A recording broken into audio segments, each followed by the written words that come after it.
Krusty Krust, we have some intense matchups this week that made some buttholes pucker. Orange Steelers couldn't handle the pressure of the fantasy world, so we decided to call it quits. Your mom called, she wants her vagina back. In this week's first matchup, we have Titty Bangers versus Dallas Queen. This one came out to a Monday night showdown, and it was anyone's to win. This could have been an upset, folks. Let's see what happens. Here we go. Titty Bangers decides to stray away from Buffalo's badass defense, but it didn't matter because he had Lamar fucking Jackson. Unlucky for Dallas Queen as Baltimore D puts up a goose egg, and almost point for point tight end Andrews matches Jackson. Titty Bangers moves to 5-0, and Dallas Queen drops to an ugly 1-4. Alright, let's go ahead and dive right into this next matchup between Hertz Donut and Pound the Middle. And unfortunately, this game was over before it even started, just like Pound the Middle's sex life. Ugh. This dipshit leaves a late game scratch in Dalvin Cook in his lineup and recently added Damian Williams on his bench? What the fuck did you even add him for, you jackass? On the other side of the ball, though, we gotta hand it to Jeff and Hertz Donut with a phenomenal flex play of recently acquired Kadarius Toney. Who? Who the fuck cares? That's who. That's a great play, sir. Your managerial skills have been almost as impressive as mine. Congratulations on your victory.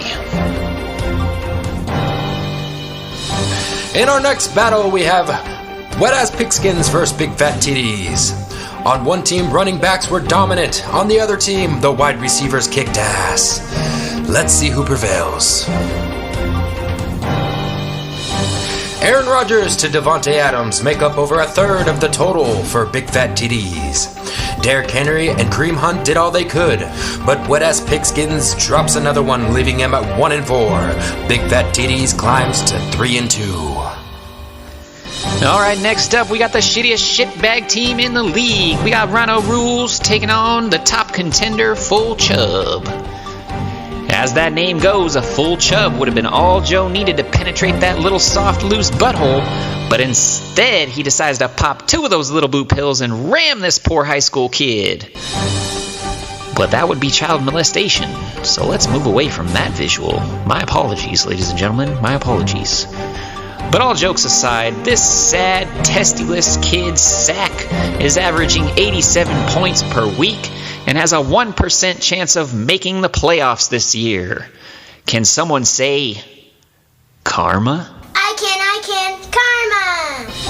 Brutal! Speaking of which, here's our next matchup. Stone Cold versus Diet Mountain Drew.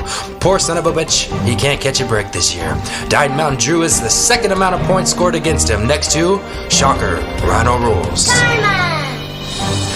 Lost Stone Cold puts up a very respectable number at 162.18 as he begins to heat up.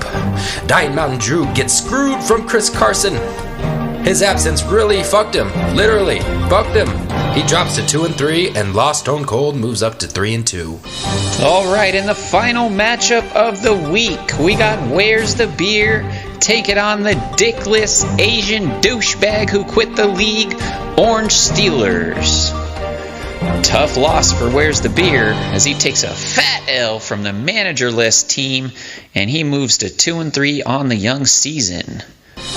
On a brighter note though, ladies and gentlemen, we have a replacement to welcome back to the league. He's a former shitbag of the league with losing records in all 3 of his former seasons. Coming straight off his suspension for using racial and homophobic slurs from 20 years ago, we have the Casper the Friendly Ghost of Humans, the teeny tiny baby-dicked Dallas Cowgirl fan, Matty Neild. Welcome back, my man. Try not to fuck this team up, huh? This has been your Week 5 recap. Can't wait to rip into that ass, Matty. This town ain't big enough for the 2 of us. It ain't. It just ain't. Karma!